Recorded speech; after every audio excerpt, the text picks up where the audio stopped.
Hi dears, welcome back. ഇന്ന് ഞാൻ വന്നിരിക്കുന്നത് ചക്കക്കുരുവും മുരിങ്ങക്കോലും കൊണ്ട് പെട്ടെന്ന് തയ്യാറാക്കി എടുക്കാൻ പറ്റുന്ന നല്ല ടേസ്റ്റി ആയിട്ടുള്ളൊരു കറിയുമായിട്ടാണ്. ഇതുണ്ടെങ്കിൽ ചോറിന് പിന്നെ വേറൊരു കറിയും വേണ്ട. അപ്പോൾ നമുക്ക് റെസിപ്പി എങ്ങനെയാണെന്ന് നോക്കാം.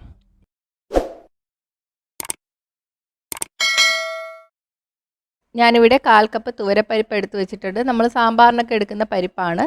ഇനി ഇത് നന്നായിട്ട് കഴുകിയതിന് ശേഷം കുക്കറിലിട്ടിട്ട് വേവിച്ചെടുക്കണം. കുറച്ച് മഞ്ഞൾപ്പൊടിയും ഉപ്പും കൂടെ ചേർത്തിട്ട് വേവിച്ചെടുക്കാം. ഞാനിപ്പോൾ 3 വിസിൽ വരുന്ന വരെ വേവിച്ചെടുക്കുകയാണ്. ഇപ്പോൾ ദാ പരിപ്പ് വേവിച്ച് മാറ്റി വെച്ചിട്ടുണ്ട്. ഇനി ഞാനിവിടെ 1/4 കപ്പ് ചിരകിയ തേങ്ങ എടുത്തിട്ടുണ്ട്. ഇത് കുറച്ച് വെള്ളം കൂടെ ചേർത്തിട്ട് നല്ല പേസ്റ്റ് രൂപത്തിൽ അരച്ച് മാറ്റി വയ്ക്കുക. വേവിച്ചെടുത്ത പരിപ്പ് ഒരു പാനിലോട്ട് മാറ്റിയിട്ടുണ്ട്. ഇപ്പോൾ ഇതിൽ നല്ല വെള്ളം കുറവാണ്. 1 കപ്പ് വെള്ളം കൂടെ ചേർത്ത് കൊടുക്കാം. ഇതിലോട്ട് ഞാൻ 10 ചക്കക്കുരു തോല് കളഞ്ഞതിന് ശേഷം ചെറുതായിട്ട് കട്ട് ചെയ്തത് ചേർത്ത് കൊടുക്കുകയാണ്. ഞാനിപ്പോൾ 3ആയിട്ടാണ് കട്ട് ചെയ്തെടുത്തിരിക്കുന്നത്. 3ആയിട്ടോ 2ആയിട്ടോ കട്ട് ചെയ്തെടുക്കുക. ചക്കക്കുരുവിന് ബാക്കി പച്ചക്കറികളെ അപേക്ഷിച്ച് വേവ് കൂടുതലാണ്, അതുകൊണ്ടാണ് ആദ്യമേ ചേർത്തത്. ഇതൊന്ന് പകുതി വെന്ത് വരുന്ന വരെ വേവിച്ചെടുക്കാം. കുറച്ച് ഉപ്പ് കുറവുണ്ട്, അതും കൂടി ചേർത്തിട്ട് നന്നായിട്ടൊന്ന് ഇളക്കി കൊടുക്കാം. ഇപ്പോൾ ചക്കക്കുരു പകുതി വെന്ത് വന്നിട്ടുണ്ട്. ഈ സമയത്ത് നമുക്ക് ബാക്കി പച്ചക്കറികൾ കൂടി ചേർത്ത് കൊടുക്കാം. ഒരു മീഡിയം സൈസ് മുരിങ്ങക്കോല് മുറിച്ചത്, 1/4 കപ്പ് വെള്ളരിക്ക തോല് കളഞ്ഞിട്ട് ചെറുതായിട്ട് അരിഞ്ഞെടുത്തത്, പുളിക്ക് വേണ്ടിയിട്ട് മാങ്ങ 1/4 കപ്പ് ചേർത്ത് കൊടുക്കുകയാണ്. മാങ്ങയുടെ അളവ് പുളിക്കനുസരിച്ചിട്ട് മാറ്റം വരുത്താം കേട്ടോ. ഇനി ഇതെല്ലാം കൂടി നന്നായിട്ട് വെന്ത് വരണം. അപ്പോൾ എല്ലാ സമയത്തും നമുക്ക് മാങ്ങയും ചക്കക്കുരു ഒന്നും കിട്ടണുണ്ടാവില്ല. മാങ്ങ കിട്ടിയില്ലെങ്കിൽ നമുക്കിതിലോട്ട് കുറച്ച് വാളംപുളി പിഴിഞ്ഞ് ചേർത്താൽ മതി.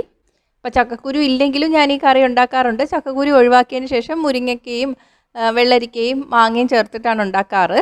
അങ്ങനെ വേണമെങ്കിൽ നിങ്ങൾക്ക് ഉണ്ടാക്കാം. പച്ചക്കറി നന്നായിട്ട് വെന്ത് വരണം. അപ്പോൾ ഇതാ വെന്തിട്ടുണ്ട്. ഈ സമയത്ത് നമുക്ക് പൊടികൾ ചേർത്ത് കൊടുക്കാം. 1/4 ടീസ്പൂൺ മഞ്ഞൾപ്പൊടി, 1/2 ടീസ്പൂൺ മുളക് പൊടി. മുളക് പൊടിയുടെ അളവ് നിങ്ങളുടെ എരിവിനനുസരിച്ചിട്ട് മാറ്റം വരുത്താം.